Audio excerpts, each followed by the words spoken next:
It's 104.9 Coyote Country. Good morning. I'm Robert Miguel here with you. Now, it's not Fanboy Friday, just a regular plain old Tuesday, but some huge sad news yesterday.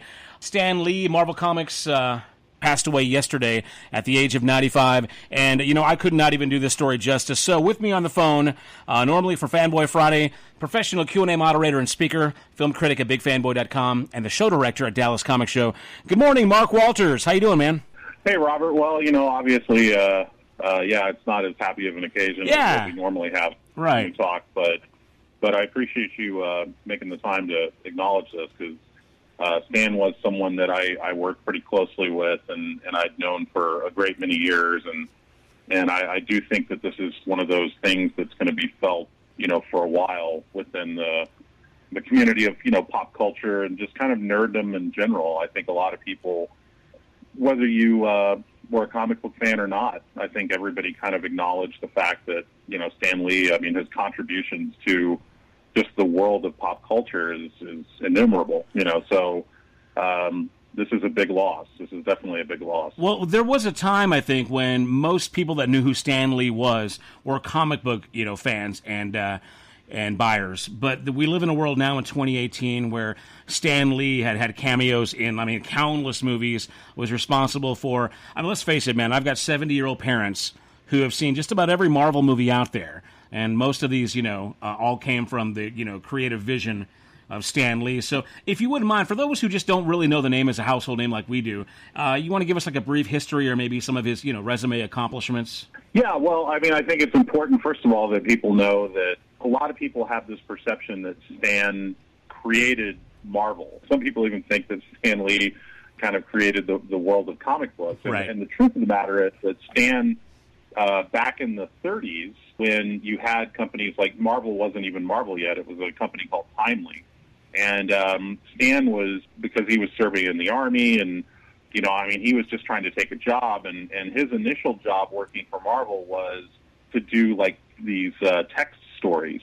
Or this is, like, one of his earliest jobs, was back then they had this thing where a lot of comic books, see, it's funny nowadays because we don't really think of comic books this way, but you and I sort of remember this from when we were kids, but they used to have subscription services where if you were into comic books, you could order comic books through a subscription service, and they would deliver them, to your doorstep and whatnot, kind of like a newspaper. Yeah. And back in the 30s and 40s, it was very much like that because, there wasn't really a lot of other ways to get those comic books. So Stan was hired by Timely to write what they called text stories, which was like 2 to 3 pages of, stories about the superheroes that were text.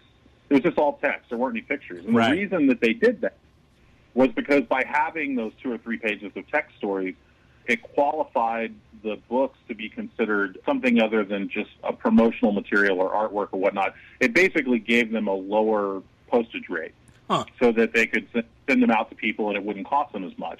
So Stan was hired to write these text stories. Well, this is just kind of the reason I bring this up, and the reason I find it interesting is because back then, when Stan was doing this, even then he was kind of inadvertently sort of creating things that now we all sort of know and love today, because one of the earliest examples of him doing that was he was writing text stories for Captain America, and he actually came up with the concept of Captain America throwing his shield, having it bounce off of something and come back to him. That was Stan actually coming up with that within a text story in a Captain America issue. Just a total kind of throwaway thing that he came up with, and then now it's become something that is absolutely synonymous with Captain America. Absolutely, yeah. But that just kind of goes to show you, even back then his contributions were significant.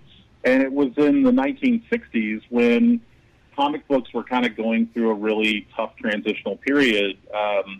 People weren't reading them as much, and the companies that were producing them weren't really sure quite, how to kind of keep the momentum going. So Stan was brought in to sort of become an editor at for what at the time was still sort of known as Timely Comics. He was the one that came up with the concept of sort of revamping and doing these superheroes and basically helped create what is now referred to as the Silver Age of comics, and introducing characters like the Fantastic Four and the Amazing Spider-Man, and even Spider-Man, which is such an iconic and important superhero. Spider-Man was actually introduced in a comic book called Amazing Fantasy, which at the time was sort of a floundering sci-fi horror type comic book that, it never really was supposed to be anything specific, but people weren't buying it. And the book was actually going to end. And so Stan just thought, well, okay, this book's done. I'm just going to throw this character in there called Spider-Man and see if anybody takes any interest in it. Well, that was sort of the beginning of the end. Everybody immediately took notice of this and immediately started saying, oh, my God, we want more of this. And that kind of helped, become like a springboard for Stan to, come up with these other characters like the Incredible Hulk and Doctor Strange and Fantastic Four and the X-Men and all these other characters that would come to follow. And, it was a collaborative effort. Stan Lee, Jack Kirby, Steve Ditko, all these guys were working together to create these characters. But Stan was very much the P.T. Barnum. He was the carnival barker. He was the guy that got out there and pitched this stuff to the public. And he was really, really good at doing just that. A lot of the artists, nowadays there's been a lot of controversy because there's been people that have said that the artists have gotten overlooked or they haven't gotten due credit. Well, the truth of the matter is that a lot of those artists, they didn't want to be that guy. They didn't want to be the guy that was like front and center, that was pitching it to everybody. So the reason that Stan got, identified as sort of the creator, or everybody just sort of assumed him to be the creator, was because, Stan was the guy that was always front and center when it came time for promotion. Oh, yeah, he took the job, embraced it. So towards I guess it was like in the 70s and the 80s, Stan was reaching a point where, he had been working so hard for so many years, and I think he really just kind of, he realized that maybe he was getting a little bit too old for the position that he had. So he kind of became more of a figurehead for Marvel Comics. He became the guy that would travel and go to conventions and then would, tell people, hey, check out all the things we're doing with Marvel. And, he was a spokesman, basically, right, at that point for Marvel. But what he had done, which in hindsight was actually quite brilliant, and this was something that Marvel as a company decided on as well. It wasn't just Stan saying, let's do this, but it was every single comic book, because of the fact that Stan had become so well known and was such a personality, they started putting at the beginning of every single comic book, Stan Lee Presents. And, this was being done because, like I said, Stan was, a spokesperson. It became so well known and so iconic that to this day, Marvel Comics will still put Stan Lee Presents in these comic books because that's something that people have kind of grown to know and love. It's like a stamp of approval, yeah.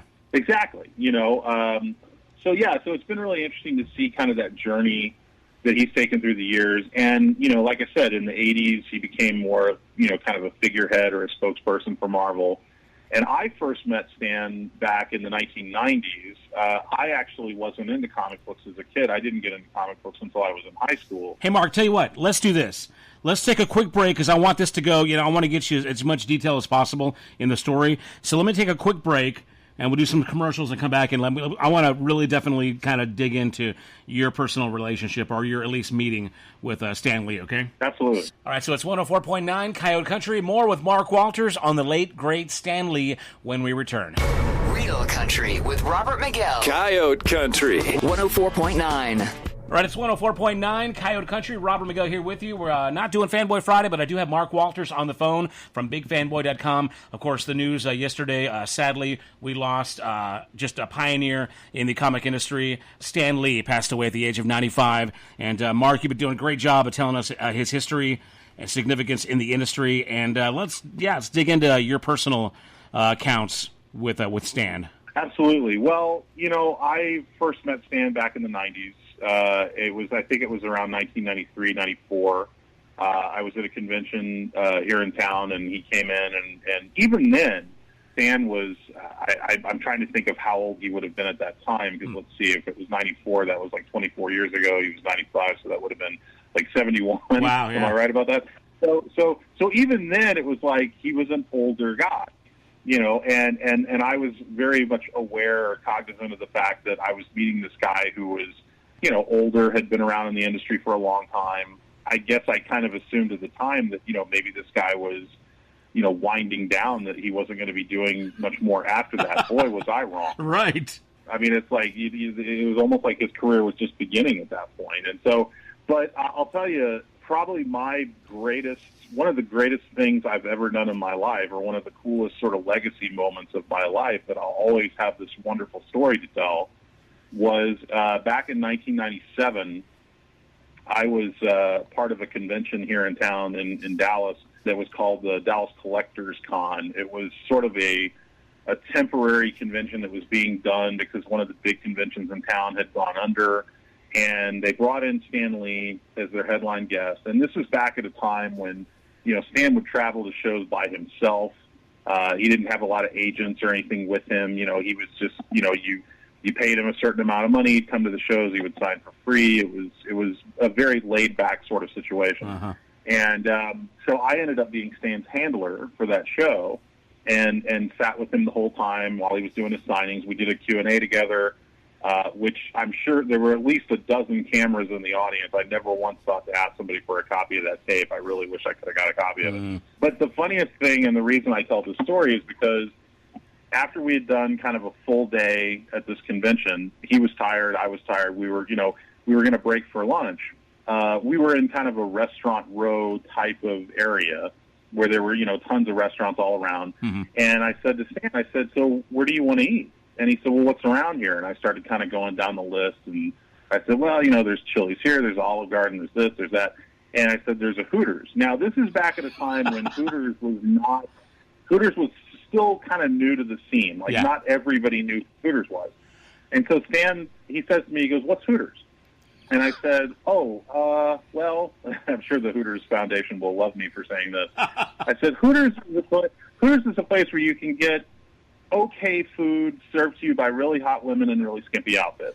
And Stan's reaction, and Stan's reaction was, that sounds great. Let's go there.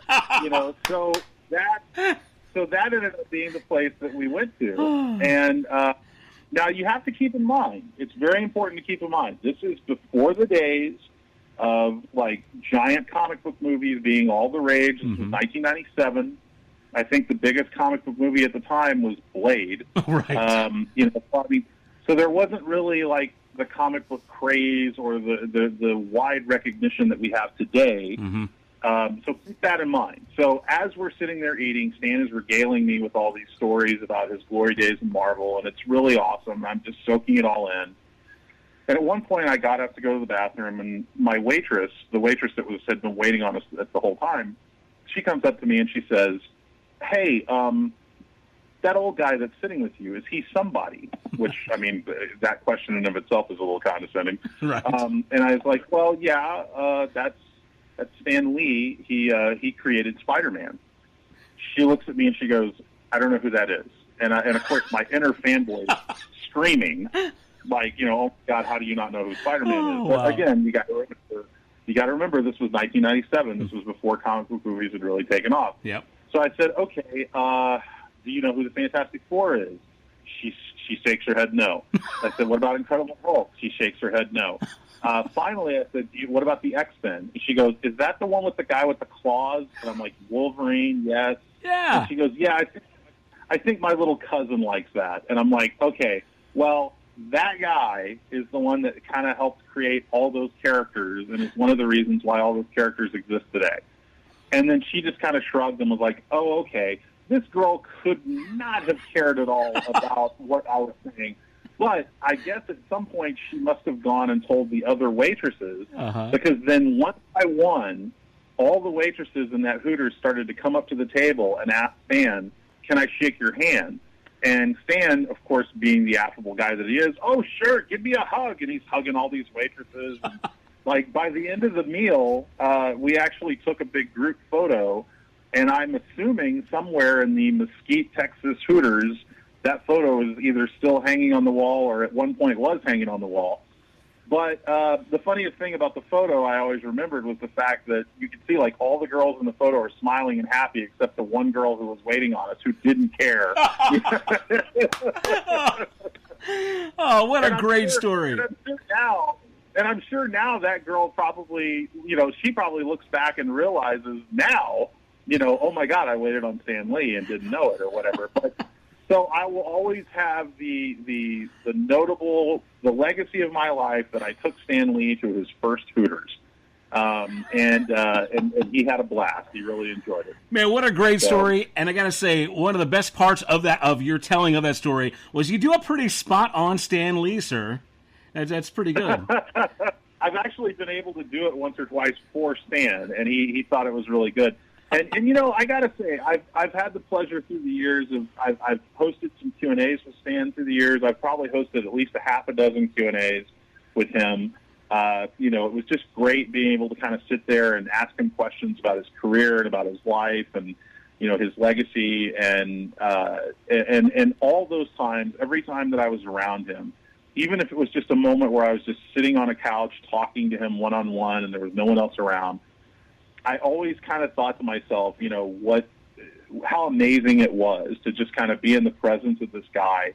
And Stan was always a very humble guy. Like, people seem to think, you know, when you're a guy like that and you've created all these things and you're as big as you are, that, you know, maybe there would be a big ego that comes with that. But I can honestly tell you, you know, Stan Lee was very humble about himself, and he was very, you know, kind of, I don't want to say he would insult himself, but he did often have like self-referential humor, you know, and the fact that, you know, he thought it was kind of silly in a way, just how famous he was. But, you know, I think he really did love his fans.